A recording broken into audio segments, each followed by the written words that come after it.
Assalamualaikum everyone, welcome back to my YouTube channel. Here in this video we will discuss about past indefinite tense. सबसे पहले हम ये जानते हैं कि past tense क्या होता है। past tense है ज़माना माजी यानी वो वक्त जो कि गुजर चुका है। indefinite को हम simple भी कहते हैं यानी past indefinite tense को हम past simple tense भी कह सकते हैं। अब हम देखते हैं कि past indefinite tense की definition इसके बारे में क्या कहती है। The definition of past indefinite tense is it describes the action that started in the past and just completed in the past without time duration.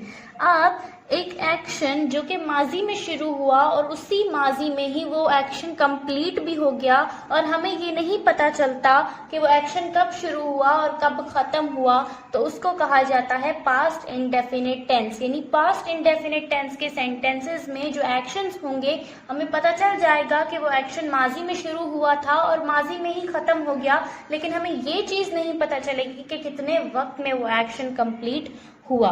तो अब हम देखते हैं कि पास्ट इंडेफिनिट टेंस में कौन सा हेल्पिंग वर्ब इस्तेमाल किया जाता है।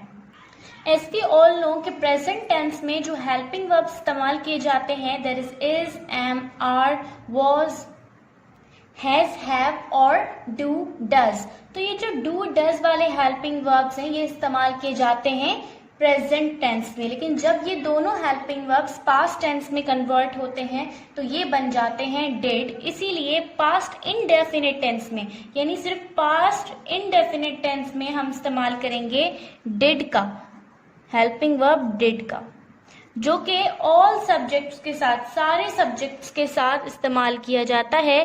Did is used with all subjects whether it is singular और प्लूरल। ठीक, अब हम देखते हैं कि कौन सा हेल्पिंग वर्ब तो हमने देख लिया, लेकिन अब हम देखेंगे कि कौन सा फॉर्म ऑफ वर्ब इस्तेमाल होता है प्रेजेंट इंडेफिनिट टेंस के सेंटेंसेस में। Here are some verbs, drink, eat, fall, feel. ये जो वर्ब्स हैं ये सारे क्या हैं, ये एक्शंस है, तभी हम वर्ब्स को एक्शन वर्ड्स कहते हैं। ड्रिंक, ईट, फॉल, फील ये किस फॉर्म में है, ये है फर्स्ट फॉर्म में। उसके बाद ये है इनके सेकंड फॉर्म्स। ड्रिंक का मतलब होता है पीना, ईट खाना, फॉल गिर जाना, फील महसूस करना। अब जब हम इनको सेकंड फॉर्म में लेकर आए तो ये बन गए ड्रिंक से ड्रैंक, ईट से एट, फॉल का फेल और फील का फेल्ट। ठीक है, अब हम इनको इस्तेमाल करेंगे एग्जाम्पल्स में। अब हम देखते हैं पास्ट इंडेफिनिट टेंस के कुछ एग्जाम्पल्स इन्हीं वर्ब्स को इस्तेमाल कर। Here we are with our first example which is in affirmative. Of course हम अपने examples को affirmative to negative, negative to interrogative और interrogative to interrogative negative लेकर चलेंगे। So the first example is she drank the juice. उसने juice पिया। अब यहाँ पर आप देखें जो हमारे पास एग्जाम्पल में drank वर्ड है जो कि एक वर्ब है, जो कि एक एक्शन है, उसका हमें नहीं पता चल रहा कि वो एक्शन कितने वक्त में कंप्लीट हुआ। बस यही जाहिर हो रहा है कि वो एक्शन माजी में शुरू हुआ और माजी में खत्म हो गया। एक और चीज जो मैं यहाँ ऐड करना चाहूंगी वो ये कि चाहे प्रेजेंट टेंस हो, चाहे पास्ट टेंस हो या फिर फ्यूचर टेंस हो, तो उसमें क्या होता है, तो उसमें ये होता है कि हम इनडेफिनिट टेंस के एफर्मेटिव में हेल्पिंग वर्ब्स नहीं लगा रहे होते, लेकिन जब वो नेगेटिव में, इंटेरोगेटिव नेगेटिव में जाता है तो वहां पर हम हेल्पिंग वर्ब्स ऐड कर रहे होते हैं। लेकिन एफर्मेटिव, इनडेफिनिट के एफर्मेटिव में हम कभी भी हेल्पिंग वर्ब्स नहीं लगाते। ओके, रिमाइंड कर दीजिएगा इस बात को कि हम एफर्मेटिव में हेल्पिंग वर्ब्स नहीं लगाते इनडेफिनिट टेंस में। ठीक है, अब हम देखते हैं शी ड्रैंक द जूस को नेगेटिव वर्जन में।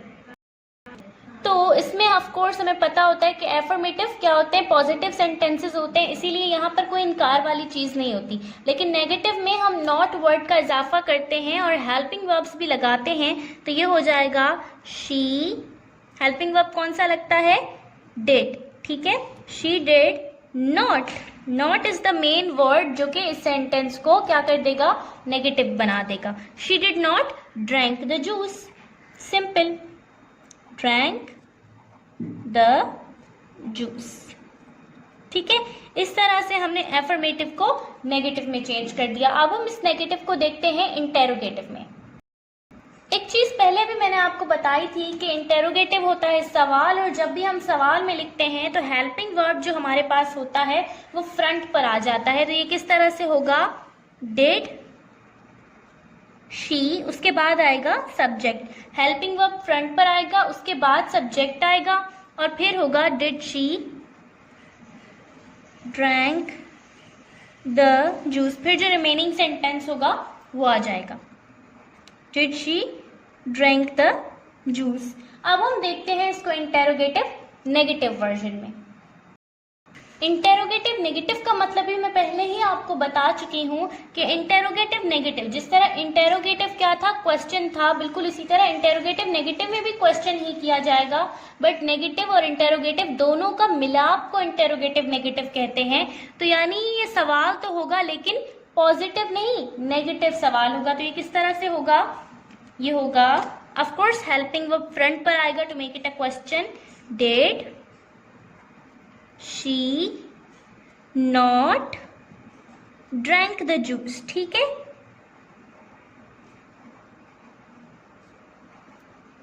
Did she not drank the juice, तो यहां पर भी क्वेश्चन मार्क आएगा और यहां पर भी क्वेश्चन मार्क आएगा क्योंकि ये एक क्वेश्चन है। अब यहाँ पे क्या था कि did she drank the juice एक बहुत ही नॉर्मल सा सवाल था कि क्या उसने जूस पिया था।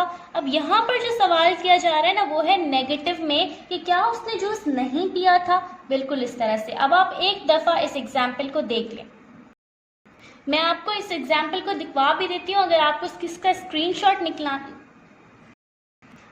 इसका स्क्रीनशॉट निकालना है तो आप इसका स्क्रीनशॉट भी निकाल सकते हैं। तो ये है एफर्मेटिव नेगेटिव, इंटेरोगेटिव और इंटेरोगेटिव नेगेटिव। अब हम देखते हैं इसका example 2। Here is example number 2. In affirmative it is he felt tired. He felt tired. Affirmative क्या होता है, affirmative होता है पॉजिटिव। तो इसमें क्या हुआ कि वो थका हुआ महसूस कर रहा था। जब हम इसको नेगेटिव में लेकर जाएंगे तो ये होगा, in negative it will be he, उसके बाद हम हेल्पिंग वर्ब लगाएंगे did, नेगेटिव वाला वर्ड not, उसके बाद जो रेस्ट ऑफ द सेंटेंस है felt tired, ठीक। he did not felt tired, ठीक है। ये क्या हो गया, नेगेटिव सेंटेंस हो गया। नॉट वर्ड इस सेंटेंस को नेगेटिव बना रहा है और did is the helping verb used with the subject he, ठीक है। उसके बाद हम आते हैं इंटेरोगेटिव पर। जब हम इसी सेंटेंस को इंटेरोगेटिव में लेकर आएंगे तो इंटेरोगेटिव होता है सवाल, इस वजह से डिड हेल्पिंग वर्ब जो है वो फ्रंट पर आएगा, डिड। उसके बाद जो भी सेंटेंस है एफर्मेटिव वाला, ही फेल्ट टायर्ड, वो आ जाएगा यहाँ पर, डिड ही फेल्ट टायर्ड। और एट द एंड हम इसमें क्वेश्चन मार्क डालेंगे because it is a question. अब हम क्या करेंगे, अब हम इंटेरोगेटिव नेगेटिव में इसको चेंज करेंगे। तो जब हम इसको इंटेरोगेटिव नेगेटिव में चेंज करेंगे तो ये होगा, डिड ही फेल्ट टायर्ड को did he not felt tired, ठीक है। और एट द एंड क्या आएगा, क्वेश्चन मार्क। तो ये था हमारा एग्जाम्पल नंबर 2। आप इसको देख लें, affirmative negative interrogative interrogative negative. एक दफा मैं रिपीट कर लेती हूँ। एफर्मेटिव में ही फेल्ट टायर्ड था और जब हम इसको नेगेटिव में लेकर आए तो ये हो गया he did not felt tired. फिर जब हम इसको इंटेरोगेटिव में लेकर आए तो ये हो गया did he felt tired, and at the end question mark. Interrogative negative में ये हो गया did he not felt tired, at the end question mark. अब हम बढ़ते हैं एग्जाम्पल नंबर 3 की तरफ। The interrogative of the sentence is did you, क्योंकि did helping verb है और did front में आता है क्योंकि ये question है, तो इस वजह से did you eat a burger, और at the end क्या आएगा, question mark, ओके। तो अब हम देखते हैं इसका इंटेरोगेटिव नेगेटिव वर्जन। तो इसका इंटेरोगेटिव नेगेटिव क्या होगा, सवाल लेकिन नेगेटिव में, इनकार में। तो ये किस तरह से होगा, did you not ate a burger, okay. और आखिर में क्वेश्चन मार्क। सो मैं आपको इसका व्यू दिखा देती हूँ। is example number 3, affirmative, negative, interrogative, interrogative, negative. I hope कि आपको इस वीडियो में बताई गई हर चीज़ समझ में आ गई होगी। अगर आपको ये वीडियो अच्छी लगी हो तो लाइक करें और मेरे चैनल को सब्सक्राइब करें। Thank you. अल्लाह हाफिज़।